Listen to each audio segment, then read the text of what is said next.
balancing the vibrations of wholeness. So today I'm going to try to finish the Shasta story because clearly I have not been able to finish it at all. Greetings. Greetings. Balancing the vibrations of wholeness. Balancing the vibrations of wholeness. How am I going to do this video with this one?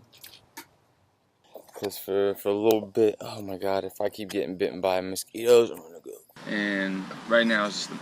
So, about a year ago, I was going through a detox. And as you know, when you go through a detox, you get sensitive. You start feeling things differently, you know. You start clearing out your body so you can perceive different frequencies. So basically, I start getting these thoughts, these messages. Go to a high vibrational place near you, right? And this was about 3 days into the detox. So I'm getting these messages. I go online. Right when I go online, go to Google. I don't remember what I typed in, but first place I saw was Mount Shasta. And I knew that I needed to get up there. So if that was a Tuesday, I talked to my mother about it, and she said, well, what a coinky dink. I have Expedia points that allow me to get hotels up in Shasta for about 30 bucks a night. I said, perfect. So if that's Tuesday night, by Friday, I was already packed. Boom, I'm off to Mount Shasta. Now, before I left, I did my research, you know, about Mount Shasta and how there has been a lot of sightings there with extraterrestrial beings, extra-dimensional beings, Bigfoot sightings, all this type of stuff. I found this one little story about how this lady spoke about how somebody came out of the mountain, like talked to her, and she felt comfortable, and somehow they just ended up going inside the mountain. So basically, I did more research, and apparently after Atlantis fell, a group of survivors moved into the mountain, basically built a big city in the mountain and named it Telos, and they are the Telosions. And so this is who was contacting me, telling me to come up to Mount Shasta. I have a strong urge to go, so I researched every little bit of where the lady actually explained where she was at the moment when she was camping, when she went inside the mountain. So I looked on Google Maps and I saw the spot, so boom, I need to get up there. So I'm driving up there. I downloaded some interviews about people talking about their experiences in Mount Shasta. I get up there, first night, just go to sleep. Go to sleep, I wake up, first thing, get in my car, drive all the way up to the top of the mountain, as far as I could go. They wouldn't let you drive all the way up because it was snowy at the time, but I parked my car and just walked. So I walk up there, right as I get to the top of the mountain, I'm sitting there and I'm trying to find the spot that the lady was talking about where she was camping. And I guess I came too late, or it just wasn't the time for me to go to the spot, because I saw where the entrance was, or what I thought was the entrance, but I couldn't get in because basically the snow was about 3-4 feet deep, and I'm in some Nikes and some sweatpants, and I thought I was going to power through it, but I thought, no, if something happens, if I fall into the snow, no, not good. So no matter, I go up to the top of the mountain as far as I could go. And basically at the top, it's this windy road. It just ends, and it's like in the middle of like the mountains right there, and you can see down the valley, and it's beautiful. And I sat down, I did a little meditation. I saw a couple people, and they left within a minute, 2 minutes of me being there. So I laid down, and it was like almost like a little cul-de-sac, like I'm surrounded by snow, and you know, I'm right at the very, very base of the mountain. And you could see little tracks of people that wear like the snow shoes, where it has like the shoe and it has like a little net around it. So I'm laying down, I lay down, the sun's beaming, and I do a little meditation. I thought I was laying there for 20 minutes. Apparently I was laying there for over an hour and a half. I mean, the only thing I remembered really was that I heard this buzzing, like a bee or something fly by. And then like 5-10 minutes later, I've heard it fly back. Anyway, so I get up, you know, I'm kind of like, wow, I've been up here for quite a while. Let's go down. I go down the mountain, beautiful scenery, everything.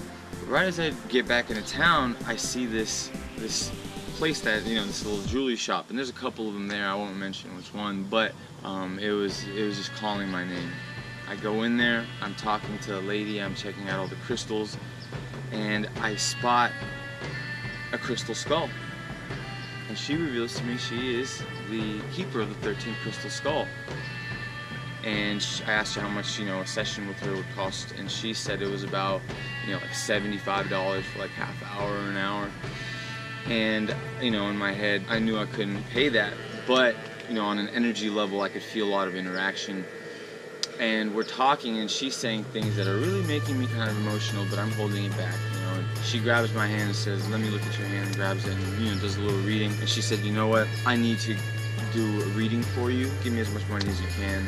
It's not a big deal. I feel I really need to do this for you.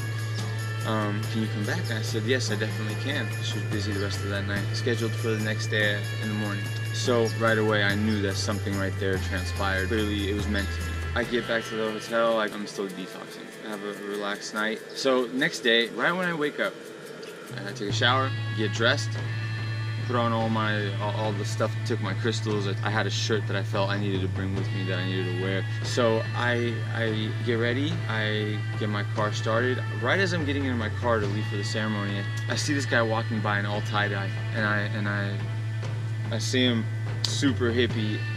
I go, "Hey, do you have some bud by chance? Do you have that good do you have some trees by chance?" He goes, "Of course." I said, "Come on." We go back to his hotel, and I told him, I said, "Listen, I'm going to a ceremony right now. I can't smoke, but after,"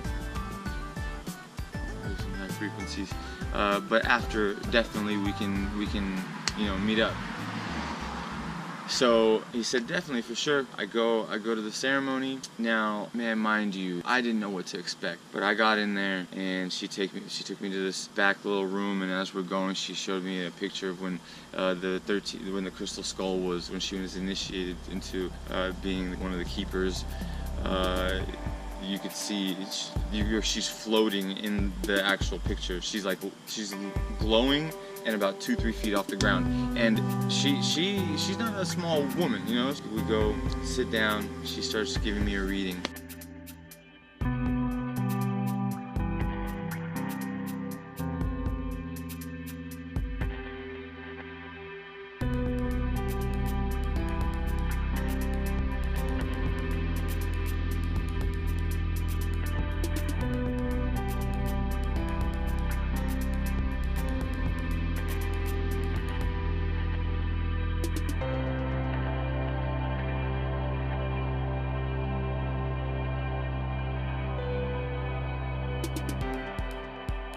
She gave me a reading, and we had a very deep conversation.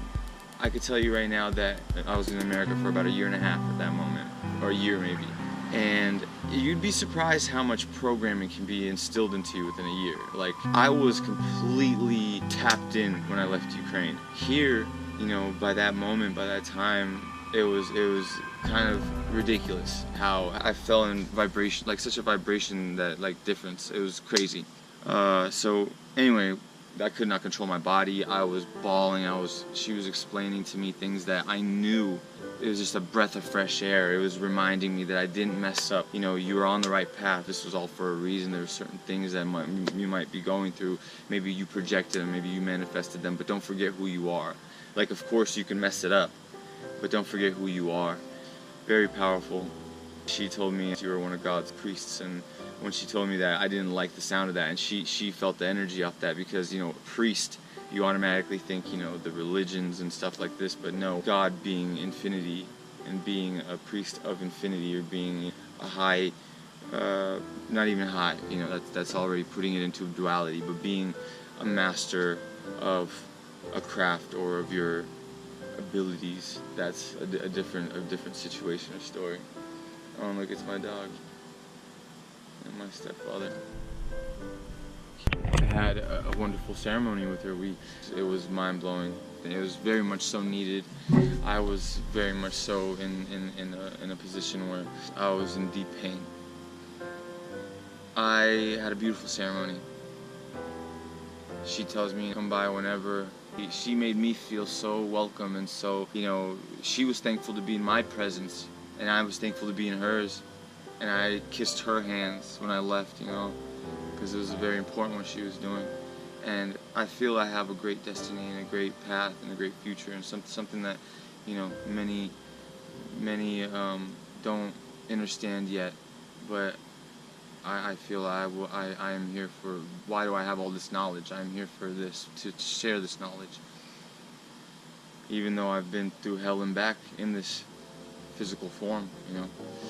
Anyway, so I get back to the hotel, and I had my little hippie friend, and his name was Weather, Seven Feather Weather. And he told me that he was the illegitimate son of, oh man, I forgot the guy's name, but how could I forget his name? The guy's name is Timothy Leary. Timothy Leary. And if you guys don't know who that is, Timothy Leary apparently invented LSD. And so we're in this guy's hotel room, and it was interesting how he held his space right when he had his big, reggae Bob Marley cloths. He had his reggae Bob Marley cloths that he put on top of the windows of curtains. We smoked. He told me about how he just got back that day. He's been gone for over 8 months all around America. He's part of like a little hippie culture, and they have grow-ops all around the country, and he was in South Dakota and Colorado, stuff like that, and he's just getting back the same day I'm there. We had a great talk, we had a great time, and I told them I want to go to the mountain. Show me the mountain how you know the mountain, because they know the mountain. They know all about the little stories and all about the visits from our, brothers and sisters of the galaxy. They know all about this, so I definitely want them to show me secret spots. And they said, okay, we'll do that. So we were gonna go. They promised me we were gonna go, and then I could see that plans are changing. And apparently, come to find out, they're gonna take some acid. Now, man, mind you, I have done DMT in Peru. I made my mind right there that if they're gonna take it, maybe I should try also. What I'm trying to do is basically just the programming, the glass, filter of bullshit that's covering my mind. I need to crack that. I need to fracture the programming that's covering my mind. I need to, let my mind breathe. I need to shift how my mind is thinking, because I got into such a stale energy. It's not good for me. I needed to shift. I need to shift frequencies. So they're like, we're gonna go, but here, in my mind, I'll do it. I laid down because my heart was racing too fast. Right when they put it in my hand, I started tripping out. I've tried some hallucinogenics, but not really. Like, I've never done acid. I was scared because I really haven't been doing drugs like that. When I was younger, maybe, but at that moment, no, not at all. And I laid down, and I just thought to myself, I've had my experiences with different hallucinogenics, but, with acid, I've never tried it. So if it's the first time for something, plus I haven't done it in a while, it's weighing heavy on me.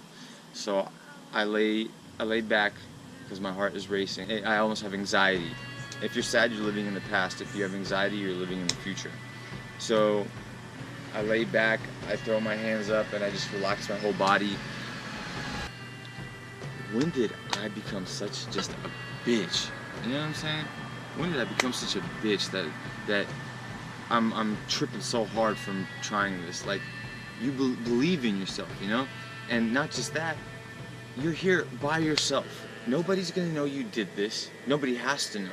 Of course, we're telling a camera right now, everybody's gonna know. Way to keep a secret, Why are you worried? Relax.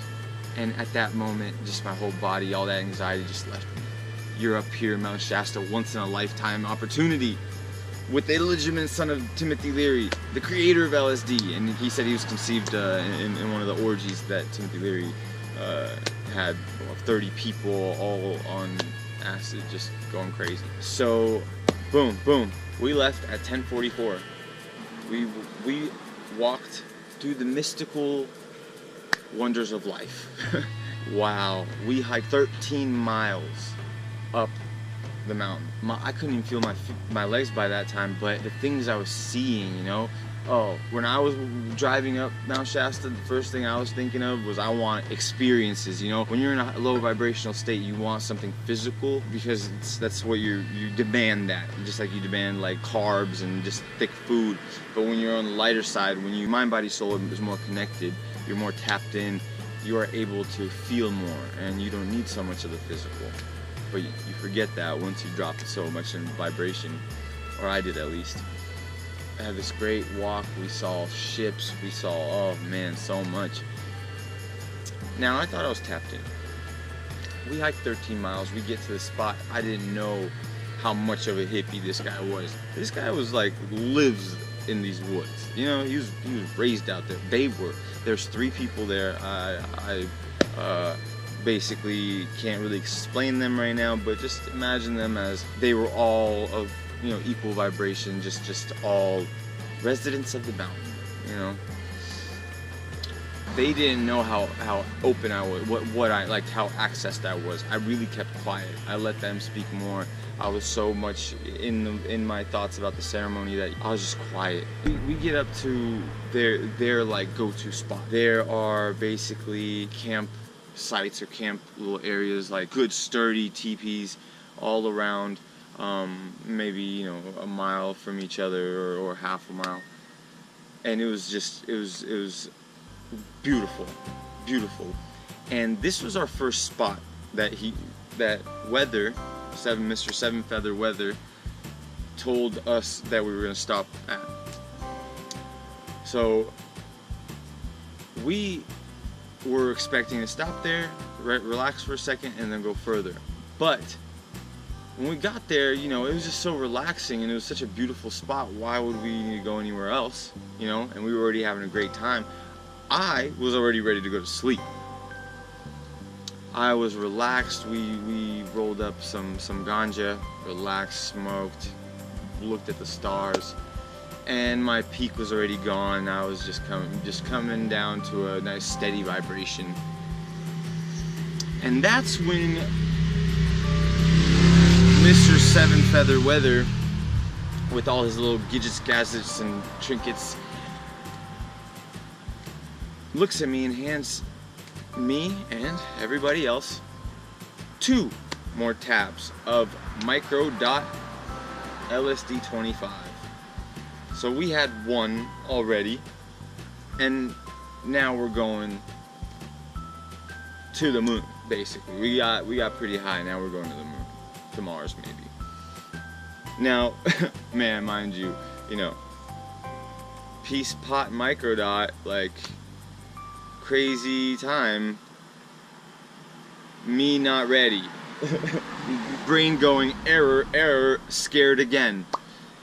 And right as I got scared and he saw it, he goes, no, stop. This right here, you trust me. That's it, there's nothing else. You trust me. Here, put this in your mouth. I didn't regret it.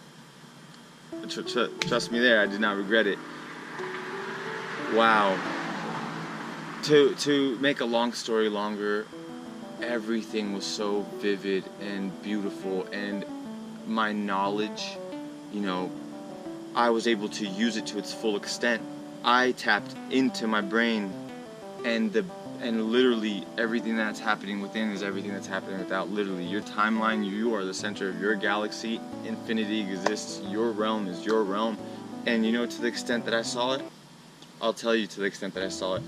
Literally, the stars were so vivid that I'd have a thought, and I'd see how it would react in the stars, and that would be the same little electromagnetic like pulses that my brain is having. And because I would play the same thought, and I'd see how it'd be the same thing, and then I'd change it, and then I'd see how it'd be different, and then I was able to go through my mind. I wasn't able to just think of thoughts and do that. I basically knew, like, I could see how it was just such an intense, not just visual experience, you know, but it was so cleansing, and everything I needed to do, which was fracture the mind's programming at that vibrational frequency I was stuck at. Oh, it did that and more. Oh yes. And Mr. Seven Feather Weather, you know, he talked about how he was an elemental and everything, and you know, that I explained to him it wasn't an accident that I came up there. He said that, you know, he really took the mountain seriously and really cared for the mountain. You know, I saw him cleaning the area, and you know, I haven't littered in a long time, and me being one that like a true representative of the world and everything of it, you know. I appreciated him for it, so I thanked him from source, and I thanked him for introducing me to the mountain. And the Telosions came by. That experience, I felt the, you know, energies like come around, but at a point I remember I like disconnected almost. I didn't disconnect so much as I was in such a relaxed state that I knew things were happening to me that I wasn't able to process, or even that even if I can't process them, I can't explain them verbally. Well, the power of the mountain, accessing it, was beautiful. Another thing that we realized is that when I went to the top of the mountain the first morning, I was telling them the story about it, and they said that was a fairy, most likely. I realized that, holy crap, like, yeah, that was a fairy, because the thuds of the wings were so thick. Oh man, they were so, the visuals were amazing. I had a great time that helped me, and I suggest everybody follow your intuition. That's my message for today. Follow your intuition, and if your intuition says go to a higher vibrational place, do it. I love you all. Balancing the vibrations of wholeness. Thank you for letting me share. Thank you for listening, and thank you whoever left that comment the other day. Wow. I appreciate you all.